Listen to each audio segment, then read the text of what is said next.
And subhanAllah, then he goes to the subject of the heart. He goes to the subject of the heart over here, because the heart, he says, there are two elements or two ingredients, you could say pillars, in order for the heart to remain steadfast. Number one, قال كمال المحبة.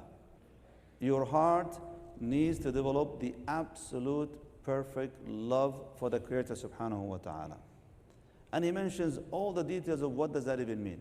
How can you prove that you love Allah subhanahu wa ta'ala? And the second thing he says, قال تعظيم الأمر والنهي. That you revere the commandments. You respect the commands of Allah subhanahu wa ta'ala. Brothers and sisters, today, in our time, unfortunately, maybe we have a lot of people claim to love Allah subhanahu wa ta'ala. We all probably have, alhamdulillah, have that love for Allah azza wa jal, but we are at different levels. Everybody has a journey, right? But the second part is problematic over here. Our level of respecting and revering Allah subhanahu wa ta'ala's commandment, to what level is it? Is it to the level that we need to do more to please Allah subhanahu wa ta'ala, or escape away from it as much as we can if we can take concessions? And he started making these subhanAllah here, and I can see it in our time. Like in the past, as-Sahaba used to compete to do better and more. Remember the story of Abdullah ibn Amr al-As, when the Prophet ﷺ, he said, he met him one day, and he was a teenager. He asked him, he said, look, I heard that you fast every day. Is that true? He goes, yes, Ya Rasul, I do. He said, don't do that. That's too much. He also, I can do it. He goes, okay, if you want to do it, then fast 3 days every month. He goes, I can do better than this. He goes, okay, if you're going to do that, then at least, you do this much and this much, until he got him to start fasting every other day. He goes, Ya Rasul, I can do better than this. The Prophet says, there's nothing better than that. Seek this example of how the Sahaba, they compete to do better and more, versus us nowadays. You have people come and ask you, is that halal or haram? And you say, it's haram. He goes, are you sure? That's the first thing you get from them. And then if you say, yeah, it's haram. He said, okay, is it haram or makruh? Now they become fuqaha, mashallah. Right? La, it's haram. طيب, is it haram or haram? And now there's a new category in usul al-fiqh I've never heard of. Haram versus haram. The idea is that we're trying to escape the commandment. Instead of feeling honored to serve Allah subhanahu wa ta'ala through these commandments, we're trying to escape the commandments. And allow me to say this is for all the brothers and the sisters, whether it's the way we wear our hijab, the way we come to the masjid and we pray, the way we dress up, and the way we interact with the opposite gender, all these things, we try to escape the commandments as much as possible by practicing from the deen at the edge that Shaykh Omar was talking about. And no, ya Jama'ah, if you truly want to find that peace and tranquility, then you're going to have to adhere to these rules. So your heart needs two things. Number one, the absolute love for Allah subhanahu wa ta'ala to the extent that you submit yourself to His commandment. And number two, that you revere and respect these commandments, not try to escape the commandments of Allah subhanahu wa ta'ala. Shaykh, I'll just read just this one last thing that stood out to me, and just to your point, SubhanAllah, he actually acknowledges, says, look, it's not like you don't love Allah if you fall to these things sometimes, or you prefer something to Allah subhanahu wa ta'ala, but your love is diminishing, it's not strong enough. And every time you prefer something to Allah azza wa jal, then your reverence of Allah will go down. Every single time you do that haram, you're telling Allah subhanahu wa ta'ala He doesn't matter enough to you for you to forsake that haram. So you're diminishing that love systematically, consistently.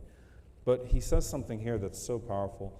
And I'll end on my side with this, Shaykh. No. He says, وَقَدْ قَضَى اللَّهُ عَزَّ وَجَلَّ قَضَاءً لَا يُرَدُّ وَلَا يُدْفَعُ. That Allah has made a rule. And this rule is firm and established. It always happens. And I want you to think about that. أَنَّ مَنْ أَحَبَّ شَيْئًا سِوَاهُ عُذِّبَ بِهِ وَلَا بُدْ. That if you love something more than Allah subhanahu wa ta'ala, Allah will punish you with that thing that you love, and there is no escaping that.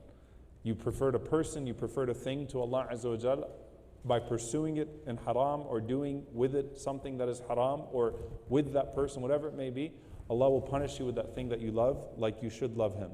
وَأَنَّ مَنْ خَافَ غَيْرَهُ سُلِّطَ عَلَيْهِ. And if you fear something other than Him too much, then Allah azza wa jal will let your fear become reality. Allah will put you at the mercy of that which you fear. You fear that thing, you fear that person, you fear that enemy, then Allah will put you at the mercy of that enemy. Say that, by the way, subhanAllah, in the current time. We're scared.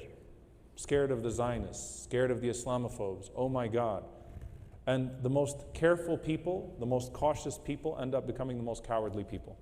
Not that we shouldn't be careful, not that we shouldn't be cautious, but like when you start being paranoid, like, oh no, we can't say that, we can't do that, we can't say that, we can't do, you start like buckling, and then you know what ends up happening? You actually end up becoming a victim.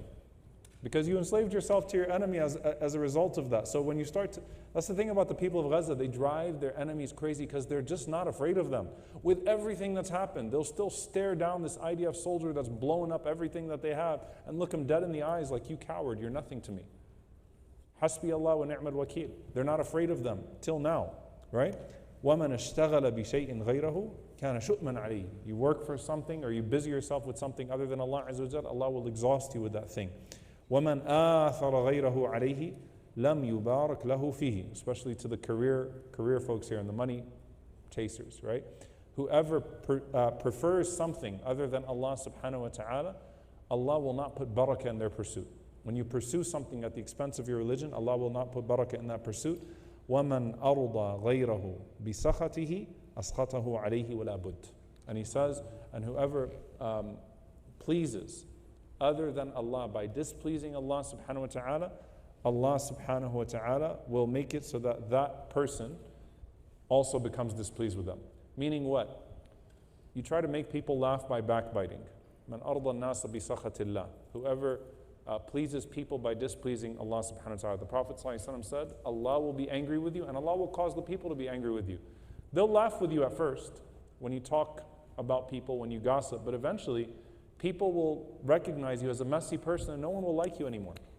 So the same people you were trying to impress with your speech, they won't like you anymore because they're like, wait a minute, this person's always talking about people. I don't like that person. So you angered Allah and you angered the people, right?